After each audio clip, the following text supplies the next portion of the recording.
Assalamualaikum warahmatullahi wabarakatuh. Waalaikumsalam warahmatullahi wabarakatuh. Alhamdulillah kita semua dapat kembali lagi di mata kuliah bahasa Arab ini dalam keadaan sehat walafiat. Namun sebelumnya saya ingin bertanya terlebih dahulu, kaifa halukum jami'an? Alhamdulillah, innana bi khair. Alhamdulillah. Kaifa halukum, bagaimana liburannya kemarin, Zidni? Alhamdulillah, seru. Seru ya. Jadi di mata kuliah ini kita akan melanjutkan kembali tentang sekarang pertemuan berapa? Pertemuan keempat. Insyaallah kita akan melanjutkan pembahasan kita di pertemuan keempat, yaitu tentang apa? Mubtada dan khabar. Tentang mubtada dan khabar. Baik, sebelumnya boleh kita perhatikan dulu tentang al-mubtada dan khabar. Di minggu pertemuan kemarin, di pertemuan ketiga kita sudah belajar tentang kata, ya, kata dalam bahasa Arab. Yang mana ada yang masih ingat kata dalam bahasa Arab itu ada berapa jenis kalimat? Ada tiga. Yang satu isim, yang kedua fi'il, yang ketiga nah itu kata dalam bahasa Arab. Nah, pertemuan hari ini kita akan belajar bagaimana menyusun kalimat dalam bahasa Arab. Setelah kita menguasai kata, maju ke level selanjutnya itu menyusun kalimat dalam bahasa Arab. Bisa dipahami? Ya. Baik, mengawali kegiatan perkuliahan pada hari ini, izinkan saya untuk absensi terlebih dahulu. Sini Agni Aprilia, lalu Abina Maulidia, lalu Aradelia Rahmadini, Cantika Adetia, Lia Aulia,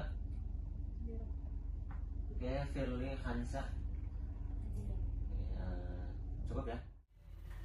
Oke, silakan boleh dilihat gambar pertama terlebih dahulu ya. Gambar kedua diabaikan dulu. Kira-kira gambar pertama ini gambarnya tentang apa? Tentang lab, laboratorium. Oke, kalau saya katakan, kalau saya tulis di sini lab dalam bahasa Arab ma'mal. Bisa juga yang lebih cocok itu dengan lab kimia itu, atau lab bahasa, lab eksperimen itu dengan mukhtabar.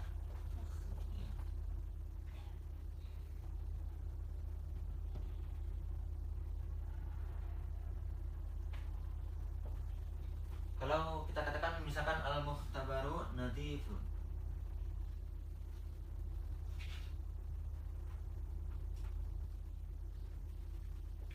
al-mukhtabaru nadifun. Kira-kira sebelum kita masuk ke pembelajaran, menurut kalian al-mukhtabaru nadifun yang artinya lab itu bersih, kira-kira mana yang menjadi mubtada dalam kalimat ini? Al-mukhtabaru berkedudukan sebagai mubtada. Nadifun berkedudukan sebagai khabar. Nah, dalam bahasa Arab, al-mukhtabar nadifun itu sudah termasuk ke dalam kalimat yang sempurna. Lalu kita sering menyebutnya dengan jumlah mufidah, karena di sini sudah ada mubtada dan khabar. Nah, dari gambar ini, maka tujuan pembelajaran kita pada hari ini ada dua. Yang pertama yaitu kita mampu menganalisis penggunaan mubtada khabar dalam kalimat sederhana, seperti yang kita perhatikan tadi. Kita analisis mana mubtadana, mana dan mana juga khabar. Yang kedua yaitu mampu mengevaluasi ketepatan penggunaan mubtada dan khabar dalam kalimat sederhana. Nah, selain kita mampu menganalisis mana mubtada dan mana khabarnya, kita juga dalam pertemuan ini tujuan akhir kita yaitu bisa menganalisis, yaitu menganalisis apa? Ketepatan penggunanya. Apakah mubtadanya ini sudah tepat dalam segi kaidahnya, ataupun khabarnya ini sudah tepat dalam segi kaidah. Itu tujuan pembelajaran kita pada hari ini. Baik, sebelum kita masuk ke aktivitas mahasiswa, di sini kita perhatikan dulu tentang materinya. Dari contoh ini, berarti contoh yang kedua. Kita masuk ke contoh yang kedua. Ini kira-kira gambar apa? Kira-kira gambar kucing. Kucing dalam bahasa Arabnya apa?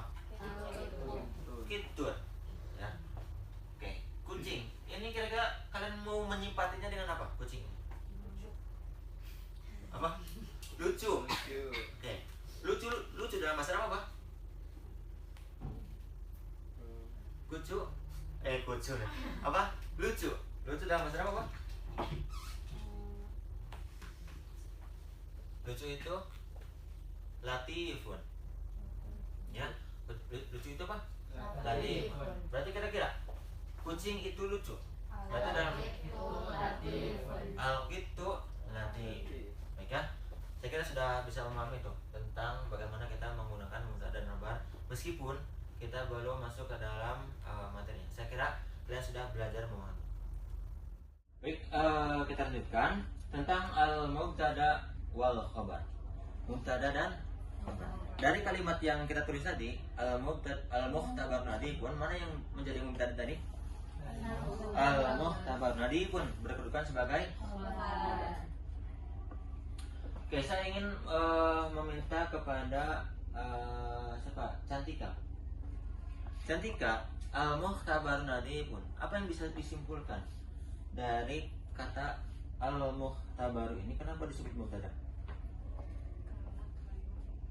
Karena yang pertama kalimat pokok. Oke, yang pertama kalimat pokok.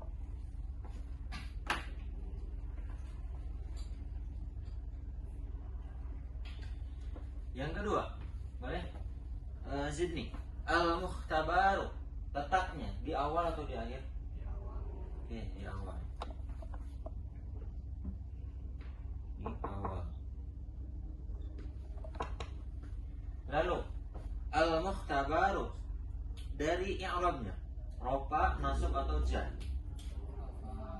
Rofa.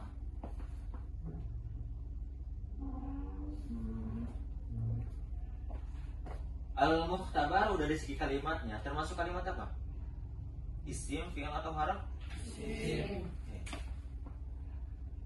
Baru ini berkedudukan sebagai mubtada dan memiliki kriteria yang pertama isim, yang kedua letaknya di awal, lalu berkedudukan rofa.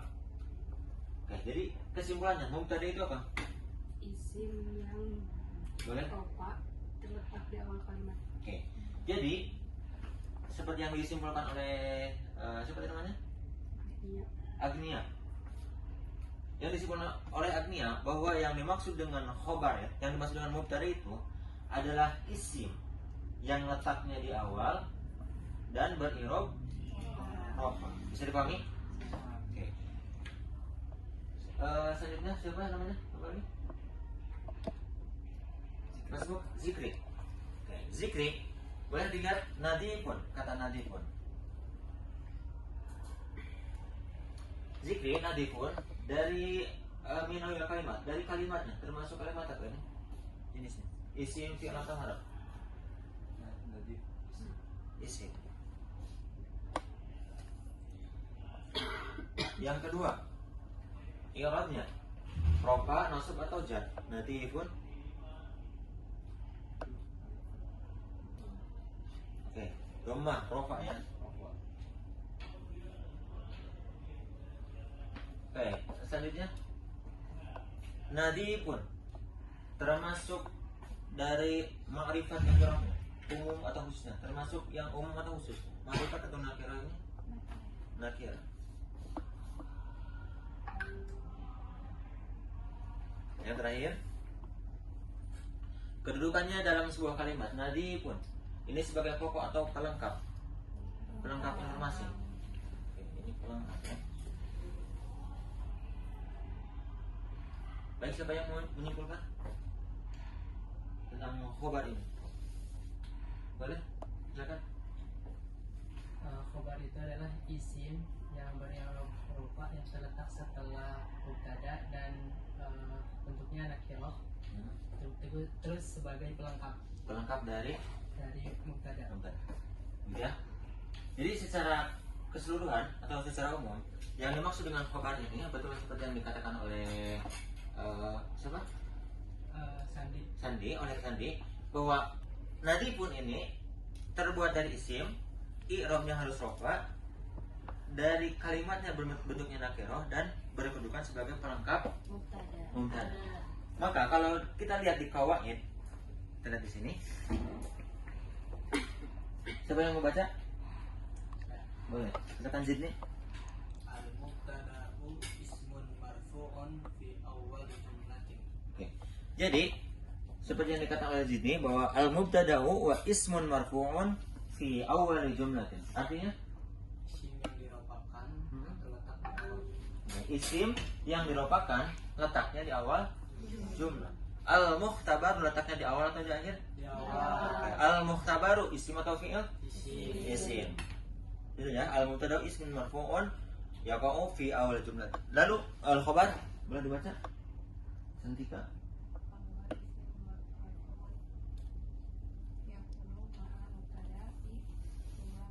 Oke.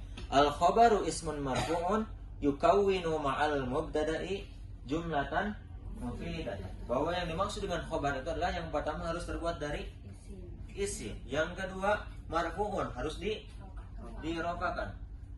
Yaqa'u yukawwinu ma'al mubtada' jumlatan mufidatan. Yang membentuk, yang merangkum bersama mubtada' sebagai jumlah mufidah, ya. Maka al-mukhtabarun nadi pun dari sisi kalimat bahasa Arab, dari segi jumlah bahasa Arab termasuk jumlah mufidah. Paham? Oke. Nah, sekarang kita akan masuk ke aktivitas mahasiswa, di mana kita semua akan menganalisis beberapa contoh amsilah dalam bahasa Arab. Nanti boleh dibuat per kelompok ya. Di sini ada kelompok pertama berjumlah 4 orang. Di sini kelompok kedua, di sini kelompok kedua yang di depan, kelompok ketiga yang ada di belakang. Bisa dipahami? Bisa. Oke. Aktivitasnya seperti yang saya sebutkan tadi, bahwa kita akan menganalisis ketepatan penggunaan. Yang pertama menganalisis posisi mubtada dan khabarnya, kedudukan mubtada dan khabarnya. Yang kedua menganalisis ketepatannya, apakah ini sudah tepat atau tidak. Bisa dipahami? Bisa.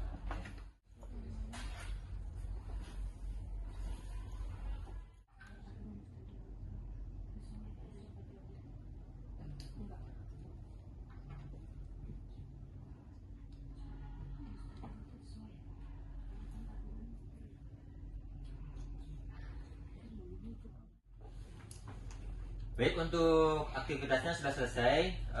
Sudah pada beres belum? Sudah. Oke.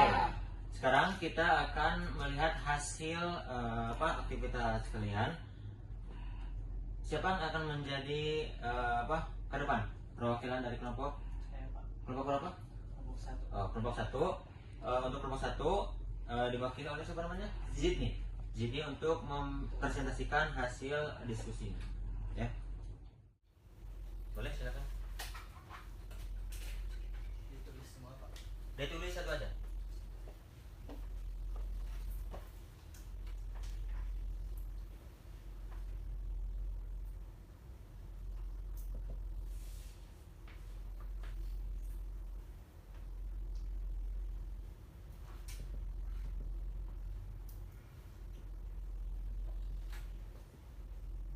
Oke.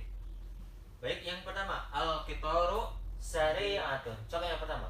Kita analisis di sini apakah susunannya sudah betul atau salah. Baik, dari kelompok 1 sini al-qitaru sari'atun sudah betul atau salah?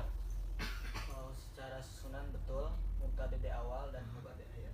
Oke. Tapi secara kesamaan itu salah gitu. Salah. Ini mudzakkar, ini muannas. Jadi Oke. tidak Berarti al-qitaru sari'atun benar atau salah mubtada dan khabarnya? salah. Salah. Yang betulnya gimana, Jidni? Al-qitaru sari'un. Boleh ditulis.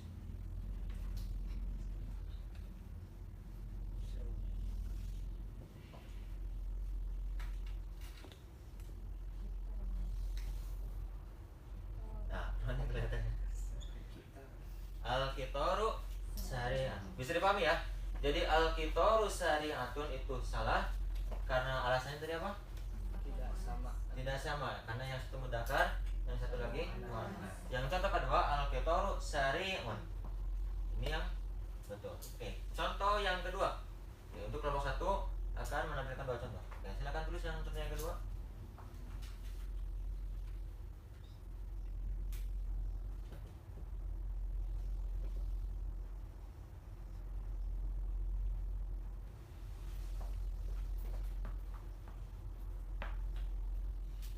At-tufahatu boleh dibaca? Hulwatun. At-tufahatu hulwatun. Oke, menurut Zidni, silakan dianalisis. mana mubtada dan mana khabarnya dan juga ketepatannya. Yang jadi mubtada yaitu lafaz atufahatu, yang jadi khobarnya hulwatun. Ini sudah tepat karena sama antara mubtada dan khobarnya, letaknya juga sama, benar gitu, mubtada di awal dan khobar di akhir. Atufahatun berarti benar atau salah? Nah, oke, semuanya tepuk tangan untuk Zid. Silakan Zid. Jadi bisa dipahami ya, mana itu mubtada dan mana itu khabar. Mana mubtada yang benar dan mana mubtada khabar yang benar dan mana mubtada khabar yang ya. Berarti kita semuanya nih. Kalau saya bilang an-nadhafatu wajibun, benar atau salah? Salah. Oke, kita analisis. An-nadhafatu wajibun. Mana mubtadanya? Mana khabarnya? Wajibun. Tapi kenapa an-nadhafatu wajibun di sini salah? Karena tidak sesuai antara mubtada dan khabarnya. Harusnya yang benar adalah an-nadhafatu wajibun. Bisa dipahami? Fahimtum jami'an? Alhamdulillah. Baik, sebelum perkuliahan ini berakhir, di sini ada kuis singkat. Silakan dikerjakan di sini ya, karena hanya beberapa pertanyaan saja. Silakan dibuka handphonenya dan silakan di scan barcode yang ada di depan.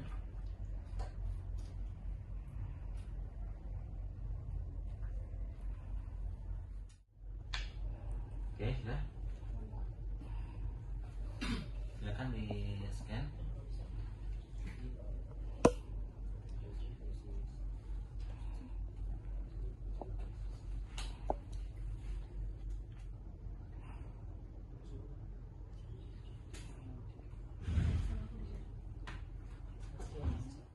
Baik, alhamdulillah pertemuan kita di hari ini, di pertemuan keempat sudah beres. Mudah-mudahan ilmu yang kita pelajari ini tentang al-mubtada dan khabar ini bisa kita aplikasikan dalam kehidupan kita sehari-hari, terutama untuk kita nih mahasiswa di pendidikan kimia di semester 2, bagaimana kita menyusun kalimat sederhana dalam bahasa Arab ya. Mudah-mudahan kita ketemu lagi minggu depan insyaallah dalam keadaan sehat walafiat di pertemuan kelima ya, di pertemuan kelima, materi tentang fi'il dan fa'il. Sekali lagi terima kasih atas kesempatannya. Mudah-mudahan sehat walafiat. Assalamualaikum warahmatullahi wabarakatuh. Waalaikumsalam.